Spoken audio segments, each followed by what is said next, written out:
ஜெயஜனகர் சென்னை திருவள்ளூர் காஞ்சிபுரம் செங்கல்பட்டு சென்னை திருவள்ளூர் காஞ்சிபுரம் செங்கல்பட்டு. எங்கே டாக்டர் இளவஞ்சி வரல? அது வந்து இன்னொரு 10 நாளில் வரேன். வீட்டுக்காரர் கொஞ்சம் அமைதியாக இல்லையா? ஏப்ரல் 14 சொல்லிச்சு, அப்புறம் திரும்ப இன்றைக்கே வரேன்னு சொல்லிச்சு. அப்படிதான் சொல்லுது.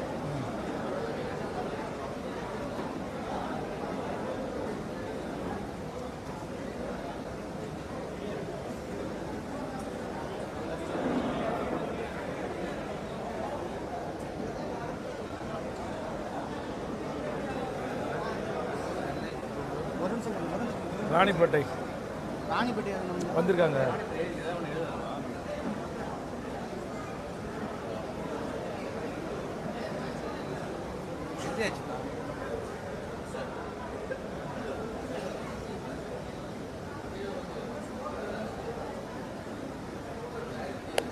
தொடங்கலாமா?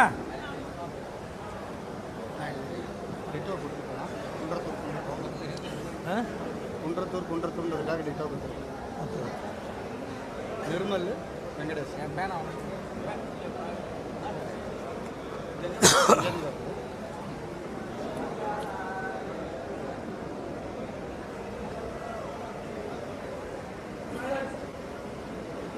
ராஜ்குமார் வரலையா? வந்திருக்காரு.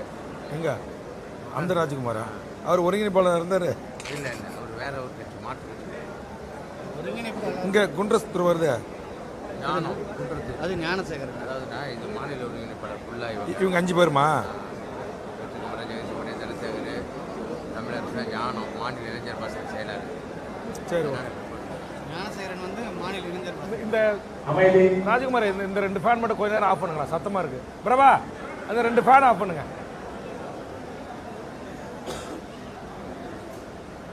அமைதி.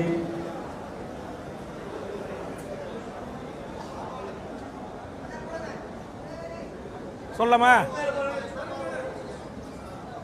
எங்களுடைய அழைப்பை ஏற்று வருகை தந்த எனது அருமை அனைத்து பத்திரிகை ஊடக நண்பர்களுக்கு வணக்கம். இன்றைய தினம் தமிழக வாழ்வுரிமை கட்சியில் பல்வேறு அரசியல் கட்சிகள் அமைப்புகளைச் சேர்ந்த தமிழ் தேசிய ஆளுமைகள் தமிழக வாழ்வுரிமை கட்சியில் இணைகின்ற நிகழ்வு. இந்த நிகழ்வில் ஏற்கனவே நாம் தமிழர் கட்சியில் மாநில ஒருங்கிணைப்பாளராக பணியாற்றிய திரு ஜெகதீஷ் பாண்டியன் மற்றும் திரு தனசேகரன் மற்றும் திரு ராஜ்குமார் மற்றும் திரு தமிழரசன் மற்றும் ஞானம் உள்ளிட்ட மாநில நிர்வாகிகளும் மண்டல செயலாளராக பணியாற்றிய அருமை சகோதரர் மகேந்திரன், சென்னை தியாகராய நகர் தியாகராஜன் மற்றும் பிரபு திருச்சி மற்றும் கரு பிரபாகரன் உள்ளிட்டவர்களும், மாவட்ட செயலாளர்கள் திரு எட்மன், அருமை சகோதரர் டி நகர் புகழேந்தி மாறன், தினேஷ், வேலூர் பாவேந்தன், ராயப்பன், சஞ்சீவிநாதன், முகமது அசாக், சித்திரை செல்வன்,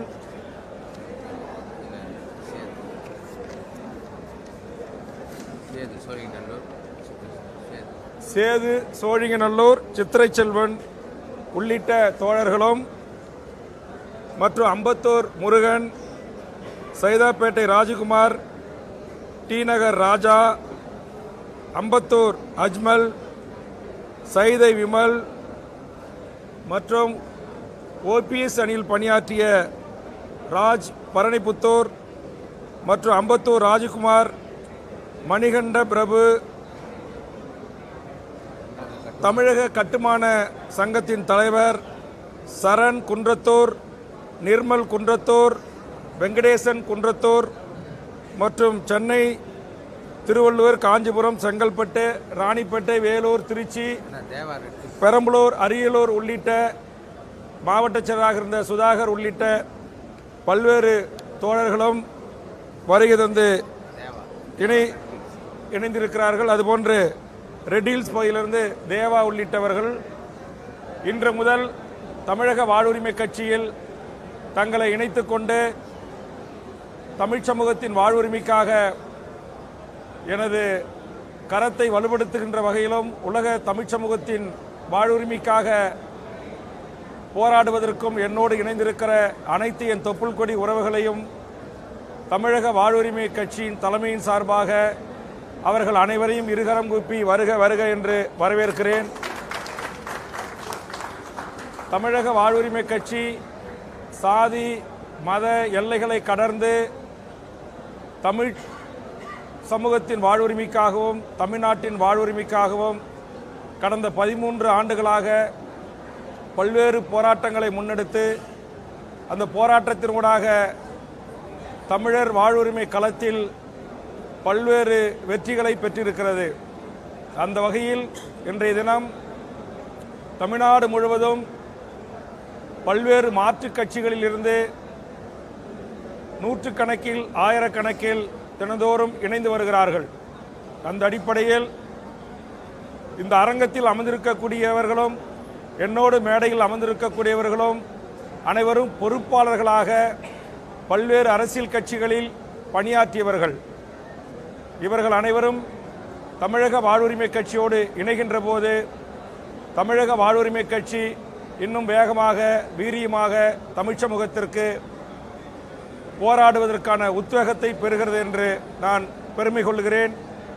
அந்த வகையில் இந்த இணைப்பு விழாவை ஒழுங்கு செய்த நம்முடைய அருமை சகோதரர் திரைப்பட இயக்குனர் ஜெகதீஷ் பாண்டியன் அவர்களுக்கும் தம்பி புகழேந்தி மாறன் அவர்களுக்கும் நம்முடைய அருமை சகோதரர் மகேந்திரன் அவர்களுக்கும் அதுபோன்று இந்த நிகழ்விலே பங்கெடுத்துக் கொண்டிருக்கிற நம்முடைய மாநில பொறுப்பாளர்களாக இருந்த அருமை சகோதரர் தமிழரசன், தியாகராஜன், நம்முடைய மாவட்ட செயலாளராக இருந்த எட்மண்ட் உள்ளிட்ட சஞ்சீவ் உள்ளிட்ட தோழர்களுக்கும் ஒருங்கிணைப்பாளர்களில் ஒருவராக இருந்து தொடர்ந்து தமிழக வாழ்வுரிமை கட்சியில் இணைந்து பல்வேறு ஆலோசனைகளை வழங்கி வருகின்ற அண்ணன் தனசேகரன் அவர்களுக்கும் வருகின்ற 23ஆம் தேதி மதுரையில் இதுபோன்று முக்கியமான நிர்வாகிகளோடு கட்சியில் தன்னை அதிகாரப்பூர்வமாக இணைத்துக் கொள்ள இருக்கிற அருமை சகோதரர் மதுரை வெற்றிக்குமரன், ராஜீவ்குமார் உள்ளிட்ட தோழர்கள் இங்கு வருகின்றிருக்கிறார்கள்.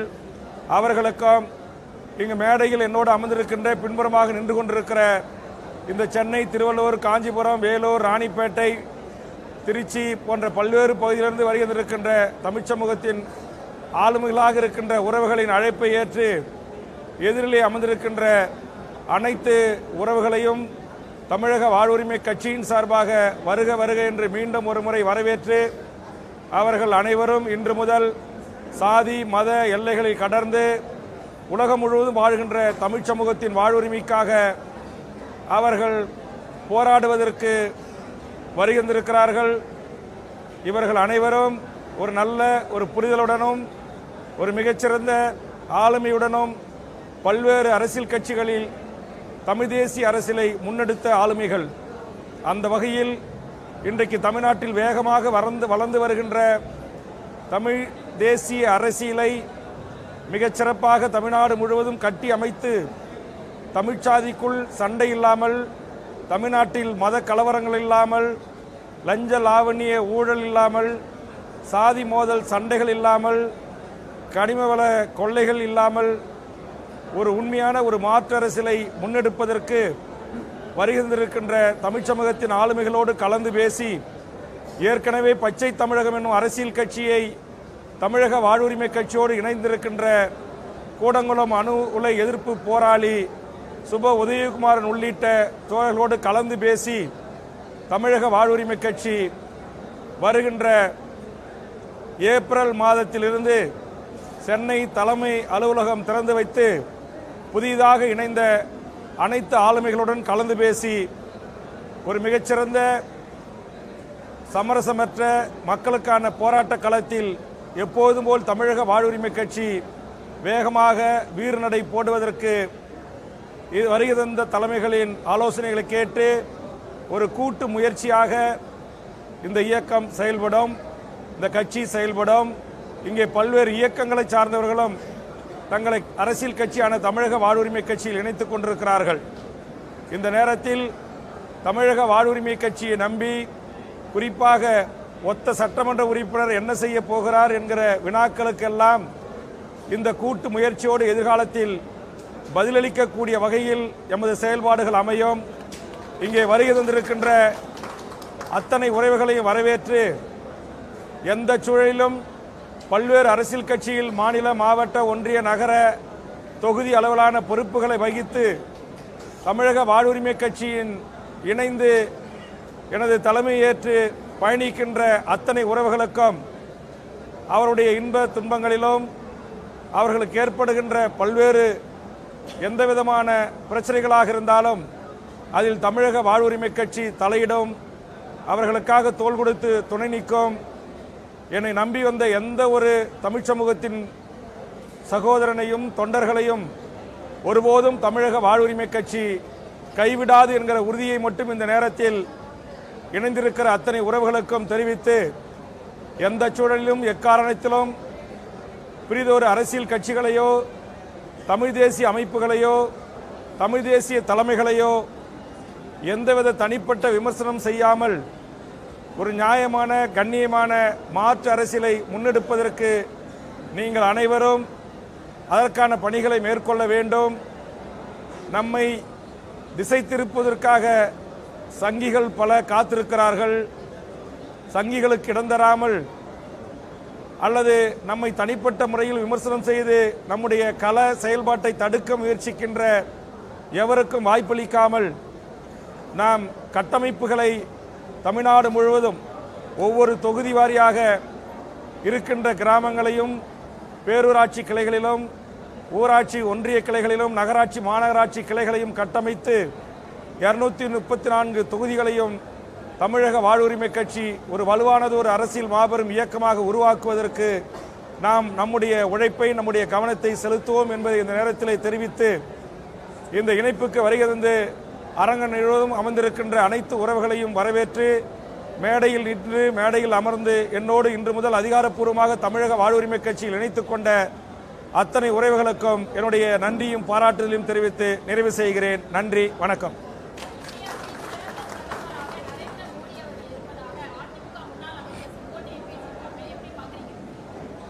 அனைத்திந்திய அண்ணா திராவிட முன்னேற்ற கழகம் என்கின்ற மறைந்த எம்ஜிஆர் அவர்களாலும் மறைந்த அம்மையார் ஜெயலலிதா அவர்களாலும் கட்டி எழுப்பப்பட்ட அந்த இயக்கம் இன்றைக்கு ஒரு குடையின் கீழ், ஒரு தலைமையின் கீழ் இயங்கி வந்த அந்த இயக்கம் பல்வேறு குழுக்களாக பிரிந்து கொண்டிருக்கிறது. தற்போது கூட மாண்புமிகு செங்கோட்டையன் அவர்கள் அதிமுக சட்டமன்ற உறுப்பினர்களோடும் எடப்பாடியோடும் இணைந்து இயங்காமல் தனித்து செயல்படுவதாக பத்திரிகை ஊடகங்களில் செய்தி பார்க்கிறேன். ஆக ஒவ்வொரு காலகட்டங்களிலும் தமிழ்நாட்டில் இருக்கின்ற மிகச்சிறந்த ஆளுமைகளை ஒன்று பாரதிய ஜனதா தன் கட்சியில் இணைப்பதற்கு முயற்சி செய்யும். அப்படி இல்லை என்றால் அப்படிப்பட்ட அரசியல் கட்சிகளை தங்கள் இழுப்புக்கு வரவில்லை என்றால் வருமான வரித்துறை, சிபிஐ, இடி போன்ற துறைகளை அனுப்பி அந்த கட்சிகளை 2-3 உடைக்கிற அந்த வேலைகளை செய்யும். அதுபோன்றுதான் இன்றைக்கு பாரதிய ஜனதா இந்தியா முழுக்க செய்து வருகிறது. அந்த அளவிலே பாரதிய ஜனதா தமிழ்நாட்டில் என்ன செய்ய போகிறது என்பதை இனிவரும் காலங்களில்தான் நமக்கு தெரிய வரும். இப்போது மோடியை மாண்புமிகு செங்கோட்டையன் பாராட்டி இருப்பதை வைத்து மட்டும் என்னால் எதுவும் கணித்து சொல்லிவிட முடியவில்லை.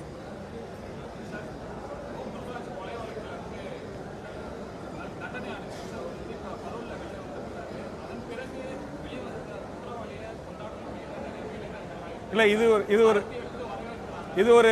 இது வந்து ஒரு தமிழ் சமூகத்திற்கான ஒரு 15 ஆண்டு கால அரசியல் களத்தில் தன்னுடைய வாழ்நாளை முழுவதுமாக அர்ப்பணித்துக் கொண்டு பணியாற்றிய மிகச்சிறந்த கள போராளிகள், பல்வேறு அரசியல் கட்சி ஆளுமைகள் இணைகின்ற ஒரு விழாவில் இது போன்ற கேள்விகளுக்கு நான் பதில் சொல்ல விரும்பவில்லை. இதனுடைய தன்மை, இதனுடைய வீரியம் மாறுவதற்கான வாய்ப்புகள் இருக்கிற காரணத்தினால் பெரிதொரு தருணத்தில் இது போன்ற கேள்விகளுக்கு பதிலளிக்கிறேன். அதை விட்டுருங்க, அது முடிஞ்சு போச்சு. அடுத்தது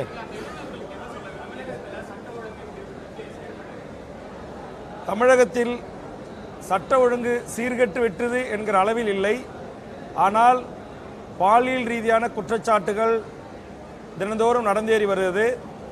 அதை இன்னும் மிக கடுமையாக காவல்துறை கண்காணித்து அதை ஒடுக்க வேண்டும்.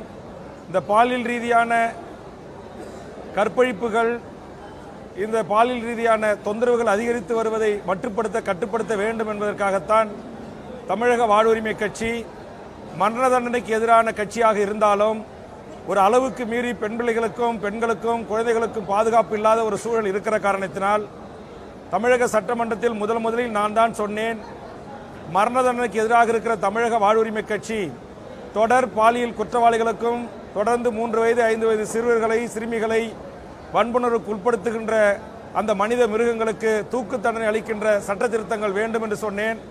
அதை காவல்துறையும் உள்துறையும் நடவடிக்கை எடுக்க வேண்டும் என்று இந்த சட்டம் வருவதற்கு முன்பாக டிஜிபி அவர்களை சந்தித்து அப்படி ஒரு கோரிக்கையை வைத்துவிட்டு டிஜிபி அலுவலகத்தில் பத்திரிகையாளர்களை சந்தித்து நான் வலியுறுத்தினேன்.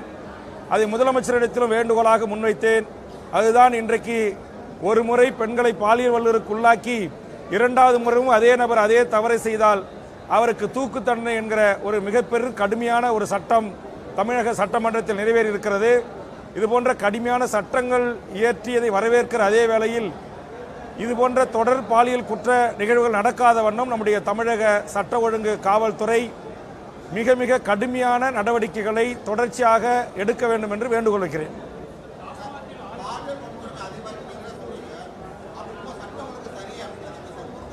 இல்ல 7 கோடி மக்கள் தொகை வாழ்கின்ற ஒரு பகுதியில் அங்கங்கு ஒரு சில இடங்களில் பாலியல் வல்லுறவு இந்திய முழுக்க நடைபெறுகிறது. இன்றைக்கான புதிய இந்த உங்களுக்கு தெரியும் இந்த மீடியாக்கள், ஃபேஸ்புக்கு, வாட்ஸ்அப்பு, இந்த பல்வேறு செயலிகள் எல்லாம் நாம் விரும்பினாலும் விரும்பாவிட்டாலும் நாம் ஒரு செய்தியை பார்த்து கொண்டிருக்கின்ற போது விளம்பர இடைவெளியில் ஆபாசமான அருவருக்கத்தக்க முழு பெண்களுடைய நிர்வாண காட்சிகள், பெண்களுடைய மோசமான காட்சிகள் எல்லாம் வெளிவருகிறது. ஆக இதனால் கஞ்சா, அபின் போதையில் இருக்கிற மனித மிருகங்கள் அந்த பாலுணர்ச்சி தூண்டப்பட்டதன் காரணமாக உலகம் முழுவதும் இது போன்ற சம்பவங்கள் நடைபெற்று அதிகரித்து வருகிறது. அதனால இந்தியாவிலேயே ஒரு முறைக்கு 2வது முறை இந்த குற்றத்தில் ஈடுபடுகின்றவர்களுக்கு தூக்கு தண்டனை கொடுத்தாவது இதை ஒழிக்க வேண்டும், இதை மட்டுப்படுத்த வேண்டும், கட்டுப்படுத்த வேண்டும் என்கிற ஆலோசனை என்னால் முன்வைக்கப்பட்டு என்னால் அதற்காக கவன ஈர்ப்பு தீர்மானங்கள் வழங்கப்பட்டு அது இன்றைக்கு சட்டமாக்கப்பட்டிருக்கிறது இந்தியாவிலேயே முதல் முறையாக.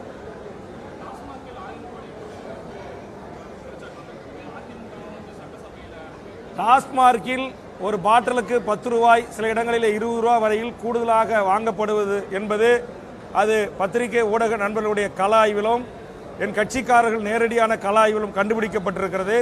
ஆனால் அந்த தொகை தமிழ்நாடு முழுவதும் அது 1000 கோடியா 5000 கோடியா 10,000 கோடியா என்பதை ஒரு நேர்மையான நீதியான ஒரு விசாரணைக்கு உட்படுத்தப்பட்டு அந்த டாஸ்மார்க்கில் நடைபெறுகின்ற முறைகேடுகள் கண்டுபிடிக்கப்பட்டு அதை தவற இழைத்தவர்கள் எவராக இருந்தாலும் கண்டுபிடித்து சட்டத்தின் முன் நிறுத்தி தண்டிக்கப்பட வேண்டும் என்பதுதான் தமிழக வாழ்வுரிமை கட்சியினுடைய வேண்டுகோள்.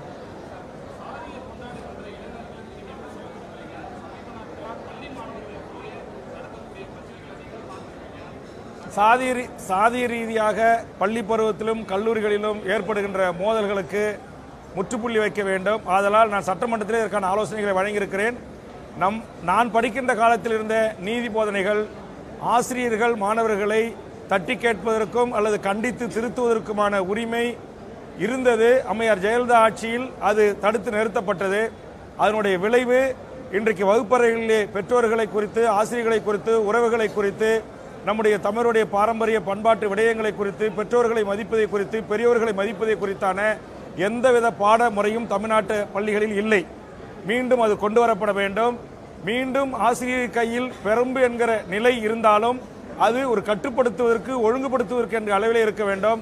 பள்ளி மாணவர்களே போதைக்கு அடிமையாகி ஆசிரியர்களை குத்தி வகுப்பறையில் கொலை செய்கின்றான். ஆசிரியர்களை சாதி சங்க தலைவர்களை அழைத்து வந்து மிரட்டுகிறார்கள்.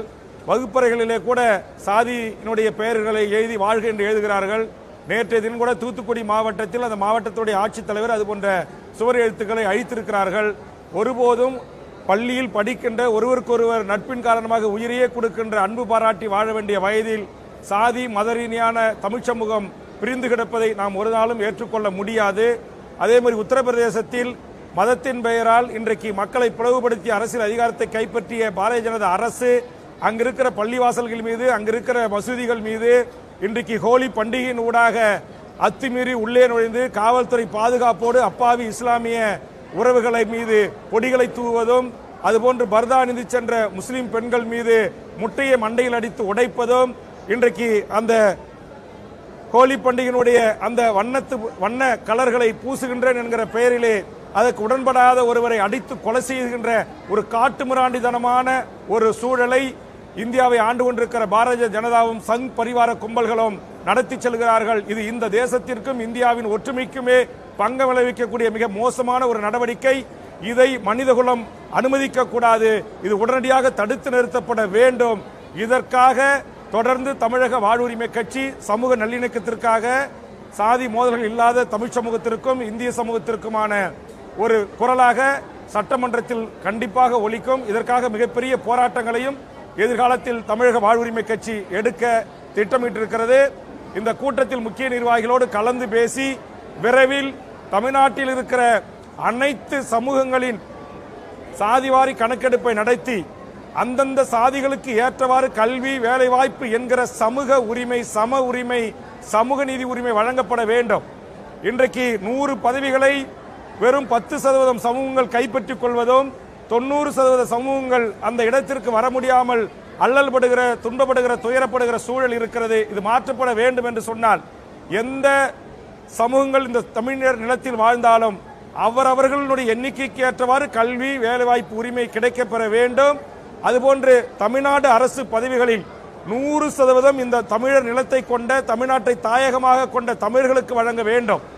தமிழ்நாடு அரசு பதவிகளில், ஒன்றிய அரசு பதவிகளில் 90% அந்தந்த மாநிலங்களை தாயகமாக கொண்ட மக்களுக்கு வழங்க வேண்டும். இது எல்லாம் நடைமுறைக்கு வருகின்ற போதுதான் சாதிய மோதல்களும் மத மாச்சரியங்களையும் கடந்து அனைத்து மக்களுக்கும் அனைத்தும் கிடைக்கின்ற ஒரு அரசு அமைகின்ற போதுதான் நிச்சயம் இதற்கெல்லாம் ஒரு சுமூக தீர்வு எட்டப்படும்.